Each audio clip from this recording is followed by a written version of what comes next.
VVK วีล็อกเกอร์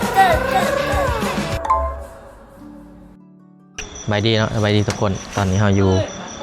ห่านข้าวเปียกที่คุ้นเคยเนาะเมนูคือเกาเนาะมีข้าวเปียกเส้นกับข้าวเปียกเขา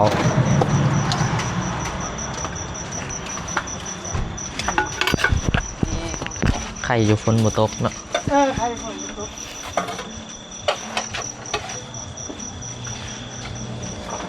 ข้าวเปียกเจ้าเริ่มขายตั้งแต่ราคาจะได้ไหมตอนชิมหาเริ่มแรกๆเลยได้5,000ไปเลยแรกๆ5,000โอ้เราเริ่มแต่แรกมันมา7,000 5,000 7,000 15แล้วก็20เนาะตอนนี้แม่นแต่20ในยุคนี้ถือว่า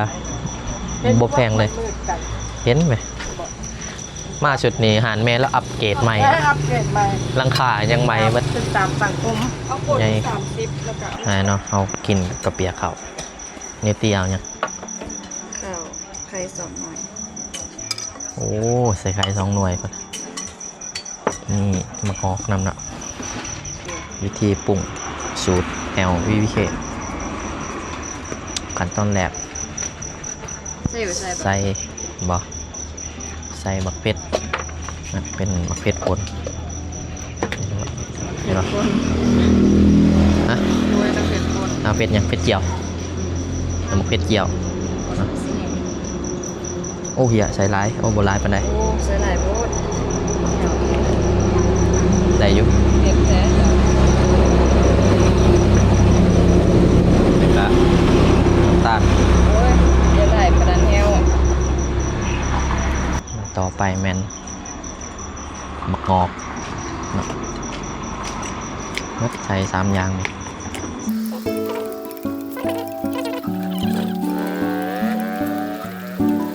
ว้าสีปกติมันจะมีขนมนะ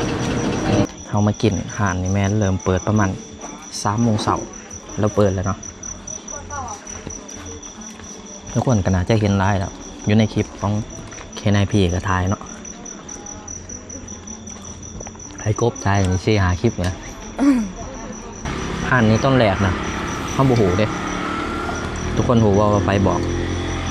ไอโซเนาะไอโซเราเพื่อนมิ้นกับสีกายทางนี้ไปสตูและไอโซเหมือนนั้นเราไปเห็ดเพลงมาเด็กแล้วเราเห็นหานแล้วก็เลยแวร์บัดนี้เราแวร์กินอย่างนี้แล้วเราเห็นมันแสบเนาะแต่กันราคาพอดีอีกราคาถูกแล้วก็เลยไอ้น้องแล้วก็บอกเงาแจ็คมากินเมืองเตี้ยนั่งกันมาเบื่อติดใจแล้ว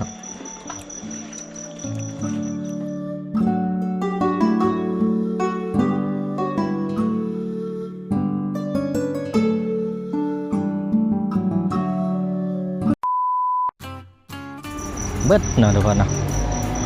ของเฮาเกี่ยงเฮาว่าของเฮาเกี่ยงเลยได้เจอนิวตี้แห้งเกี่ยงเนาะแจมบ่ให้เราหลางสวยเลยว่า45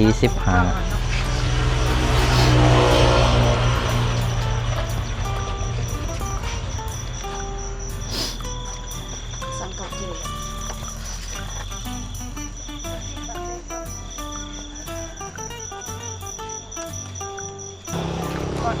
ซื้อข้าวจีอีกบัดนี้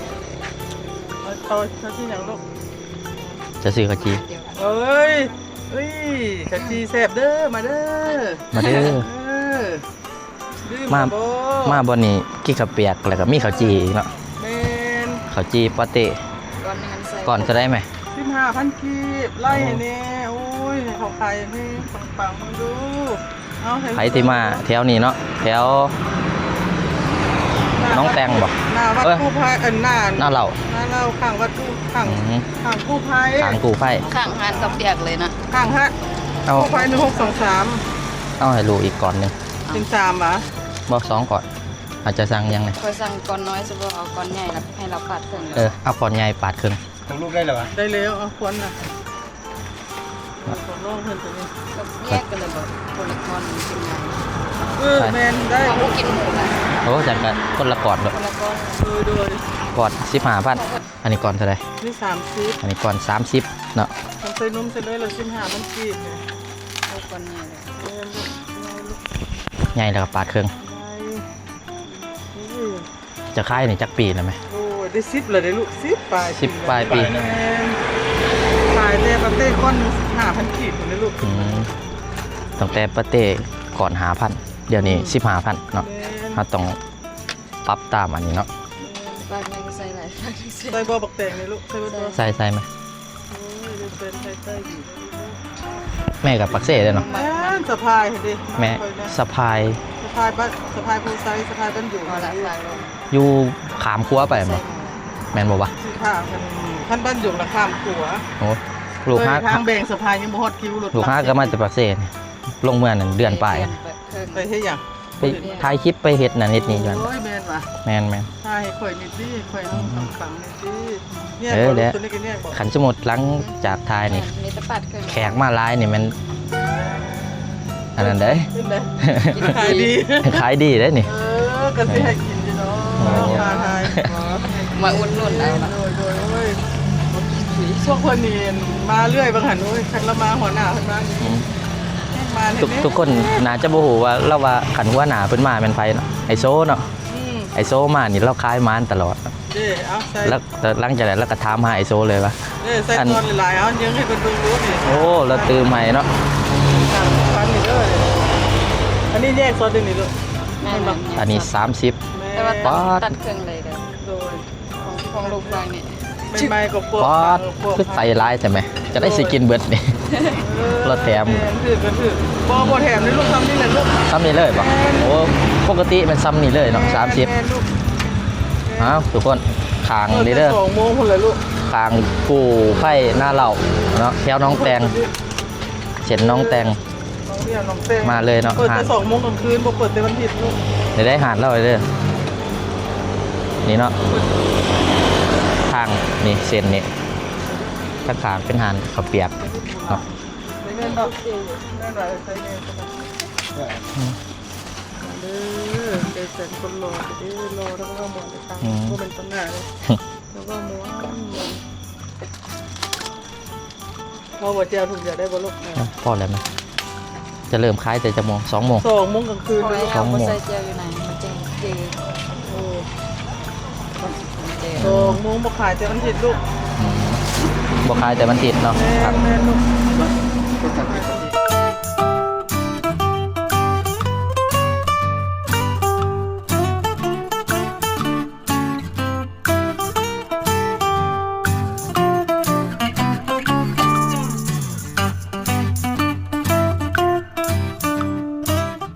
แล้วเนาะทุกคนเนาะมาแวะกี่ขับเปียกแล้วก็ซื้อข้าวจีนะจะลืมเลยทุกคนเนาะไปมาเที่ยวนี่แวะซื้อข้าวจีช่วยเราเนี่ยเนาะแซ่บแน่นอนเนาะขันบ่แซ่บโซฟาน่าบ่กินได้เพราะว่าอาหารนี้โซฟาน่าเซฟโซฟาน่ากินตลอดเนาะเนี่ยนี่คือบ่ถือ ไป หอยเดียวเหรอไปเจอ Let's go เจอกันอยู่เพื่อนทุกคนเดี๋ยวเขาจะไปกินรีวิวอยู่เพื่อนมาทุกคนมาเนาะต่อขี้กระเปียกแล้วก็ต่อข้าวจีบัดนี้โอ้กินบเบิดดอกเบิ่งก่อนใหญ่สำนาคุณนะใหญ่แห้งเลยก็คิดฝากว่า2ก่อนต่อกันเนาะยาวๆเนี่ย30,000ก่อนแบงค์15,000เนาะตัวนี้ก่อนหน่อยแต่คัน15,000ปาดเครื่องมันก็สำคัญแต่ก่อนนี้ยัดท็อปปิ้งเต็มเลยเนาะเดี๋ยวมาหลุดเบิ่งท็อปปิ้งนำกันมาว้าวนี่เนาะท็อปปิ้งแบบเต็มคาราเบลว้าวมาโอ้ยสิกัดจะได้นี่ไอ้อะโอ้กัดบูเวตตั้งกินตั้งขอบนั่นเนี่ยไม่เบิ่งเลยมันมียังเนาะสิมีหมักแป้งหมักคุงยอแล้วก็ปาเต้เนาะหมูพักข้าวจี ห่างไปก็ยังเปิดหรอ ยัง ตอนเพียงไอ้ความเป็นเพียงจริงๆก็ห่างไปแล้ว แม่3-4 มื้อแหละเขาเปิด โยน3 ปีเมื่อ อืม แนวไปแล้วอ่ะ อืม ที่ห้องหนัง บูเลย ไอ้กล้องเราไม่ได้เป็นคนก่อน เขาเว้ย ถ้ามีห้องหนังถัดอะไรนะตอนนี้ห้องหนังเป็นถัดไป อาจจะได้กินเนาะหอบสองหอบบางคนเนาะร้ายแฮงโคตรร้ายเลย คือทานยากเลยป่ะ อืมอืม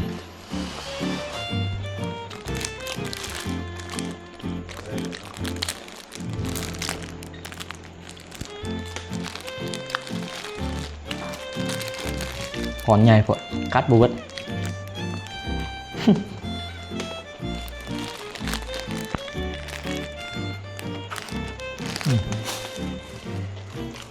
หมกแต่งเชียว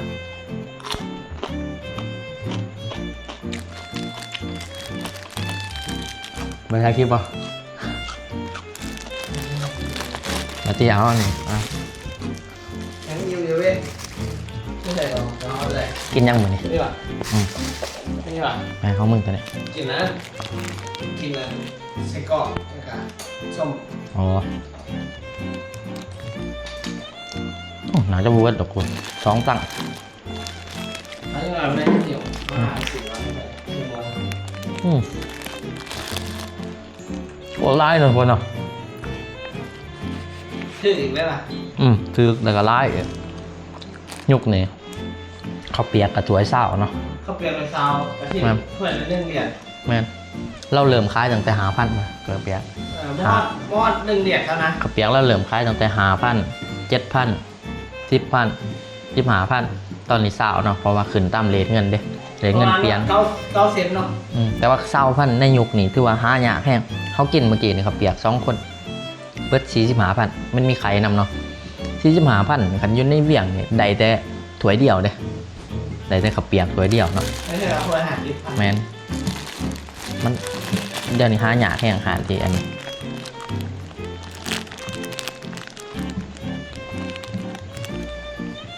แล้วก็คนที่กินอย่างก็จะมีแบบ คนที่เขาเห็ดเวียกกลางคืนเนาะแบบเขาเห็ดอยู่หาดอยู่บ้าอยู่หยังนะเขาจะเลิกเวียกมากแล้วก็แวะกินอยู่หันนะ นั่นก็ไปดิน อืม ดินมาตัวห้าเราหันแซ่บแล้วมันได้หลาย แมน แต่ ใช่ คนเป็นดินมานะคนแบบเคยกินอยู่หันนะเขาก็มาหันเรามันได้หลายจะแซ่บเลย อืม แต่มันจะถือดีกว่าเลยเราเลยไปกิน มีแจวน้ำอีกเช็ดแจวแล้วก่อนบ่ลองแจวเนาะมันเป็นซอส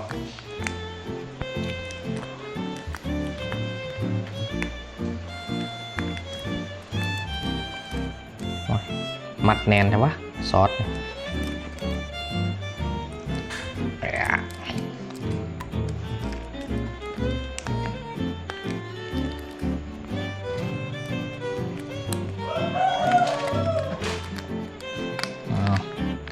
อ้าว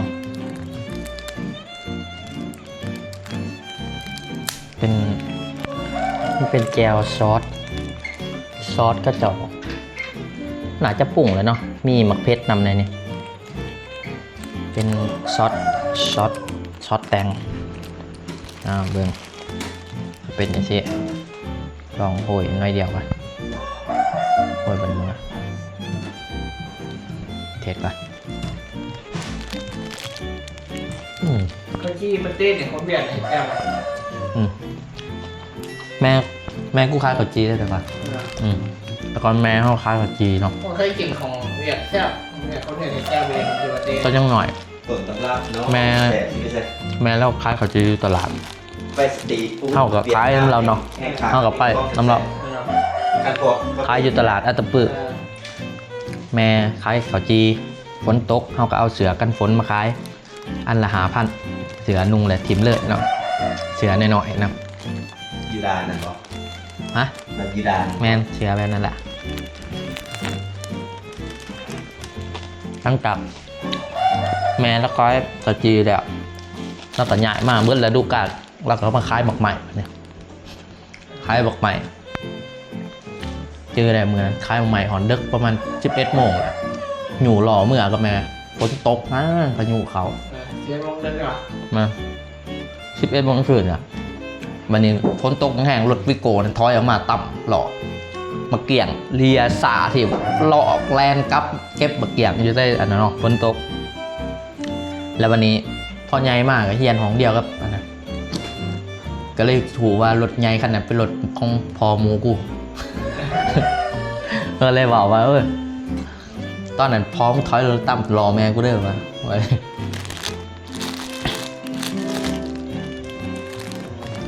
แล้วก็ขายหลังจากขายออกใหม่แล้วก็มาขายส่งเสือมันขายส่งเสือมือหนึ่งมือสองแต่มือสองกับสะแบบขายตลาดเด้ปูผ่าพัดแม่กูขายไม่มีกำไรหรอกเห็นคนถูกคนอยากบันนอกเขามาปุ๊บก็ให้เขาเลือกเอาไปเลยเอาไปใส่เลย